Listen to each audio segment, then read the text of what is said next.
السلام علیکم ورحمۃ اللہ جی۔ آج ہم بات کریں گے سید اقرار الحسن شاہ صاحب اور پیر حق خطیب بلاوڑہ شریف آستانہ عالیہ۔ آپ کا اور سید اقرار الحسن کا جو معاملہ چل رہا ہے، بہت سی باتیں ہیں، بہت سی چیزیں ہیں جو قابل ذکر ہیں، بہت سی باتیں ہیں جو کرنی چاہیے مگر نہیں ہو رہی۔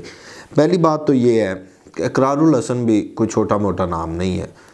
انہوں نے ایسے ایسے کام کیے ہیں، ایسی ایسی باتیں کی ہیں اور ایسے ایسے کارنامے سر انجام دیے ہیں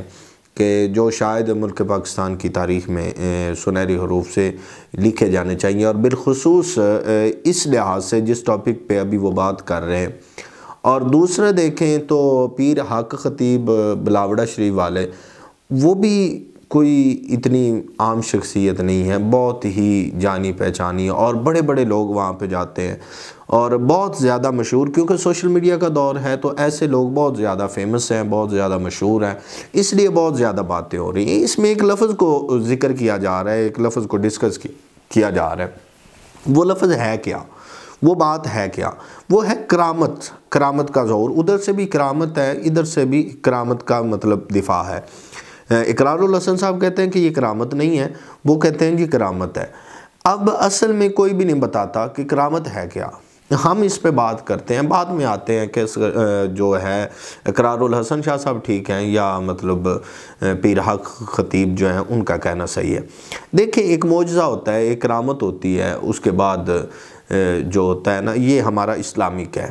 ٹھیک ہے۔ اور کچھ چیزیں خلاف عادت جو ہے وہ دوسرے سے بھی مطلب غیر مسلموں سے بھی سرزد ہو جاتی ہیں، لیکن نہ اس کو کرامت میں شمار کیا جاتا ہے اور نہ ہی معجزے میں۔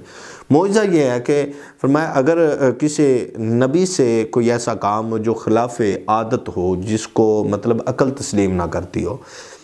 عقل جس کو نہ مانتی ہو، اگر وہ سرزد ہو، تو جیسے نبی پاک صلی اللہ علیہ وسلم کا معجزہ ہے چاند کو 2 ٹکڑے کرنا، سورج کو واپس پلٹانا، پتھروں سے کلمہ پڑھانا،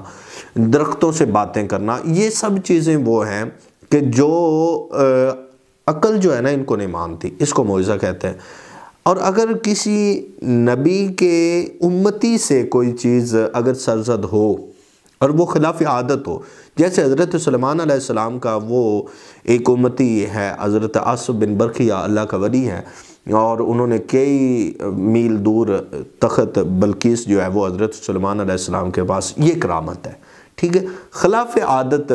اب اس کو نہ تو کوئی سائنٹیفک طور پہ پروو کیا جا سکتا ہے، نہ کوئی اس پہ مطلب ایسا کوئی کام کیا جا سکتا ہے، نہ کچھ بھی۔ تو یہ چیز اگر کسی مسلمان سے، کسی اللہ کے ولی سے کوئی چیز ایسی جو خلاف عادت سرزد ہو،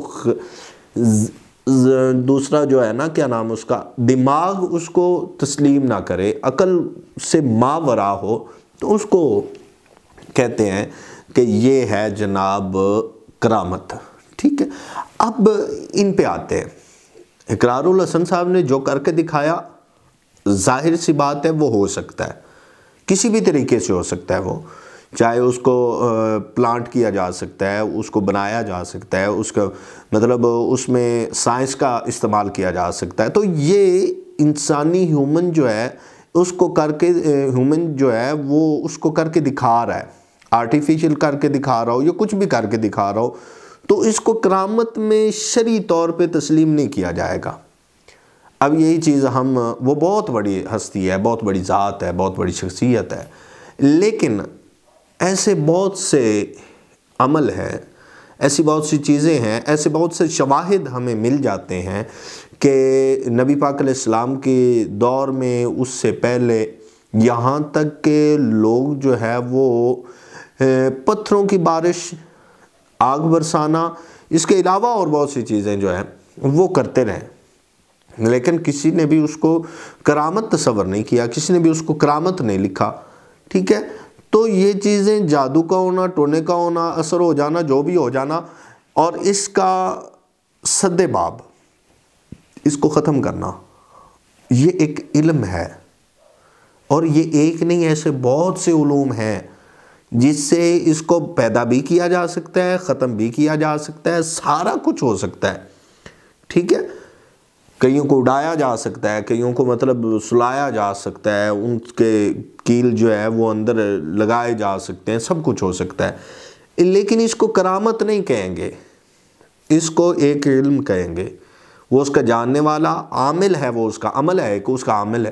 اگر وہ کرتے ہیں تو ٹھیک ہے۔ لڑائی کسی کے ساتھ نہیں ہے، اسلام تقاضا یہ کرتا ہے، دین تقاضا یہ کرتا ہے، اور وقت کی ضرورت یہ ہے کہ لوگوں کو اسلام اللہ کے بارے میں بتایا جائے، نہ کہ یہ کہ لوگوں کو کوئی پریشانی آئے تو اس کو کوئی در دکھایا جائے، اس کو کوئی آستانہ دکھایا جائے، وہاں پہ وہ چلے کریں، وہاں پہ وہ جو ہے نا سارا معاملہ اللہ سے دوری کا ہو، ٹھیک ہے۔ اور ولایت اور ایسے ڈھونگ، اور اس وجہ سے ہی کئی ایسے لوگ ہیں جنہوں نے اپنے آستانے کھول رکھے ہیں۔ اس کا شاہد اقرار الحسن سے زیادہ کوئی نہیں ہے، کیونکہ اس نے کئیوں کو ایکسپوز کیا ہے، ٹھیک ہے۔ تو اس لیے اقرار الحسن کا تقاضا بھی ٹھیک ہے، اور بلاوڑا شریف والے وہ بھی ٹھیک ہے، ان کو اپنی کچھ تھوڑی اصلاح کرنی چاہیے ان کو، کہ یہاں پہ کرامت نہیں بلکہ وہ کہہ لیں کہ ان کے عمل کے یا ان کے وجہ سے جو ہے وہ معاملہ ہو گیا ہے، ٹھیک ہے۔ یہ بات ہے، کرامت کا اس کے ساتھ کوئی تصور نہیں ہے، کرامت اس کا کوئی تعلق نہیں ہے، نہ ایسی کوئی کرامات حضرت سیدنا غوث اعظم سے ہم نے پڑھی ہیں، نہ ایسی کرامات ہم نے داتا علی حجویری سے پڑھی ہیں، نہ بابا فرید الدین مسعود گنج شکر سے پڑھی ہیں، اور نہ ہی ایسی کرامات بلاوڑا شریف کے بزرگوں سے ثابت ہے، ٹھیک ہے۔ تو یہ چند چیزیں ہیں جو آپ کے سامنے ذکر کرنا ضروری تھا۔ بہت شکریہ، السلام علیکم۔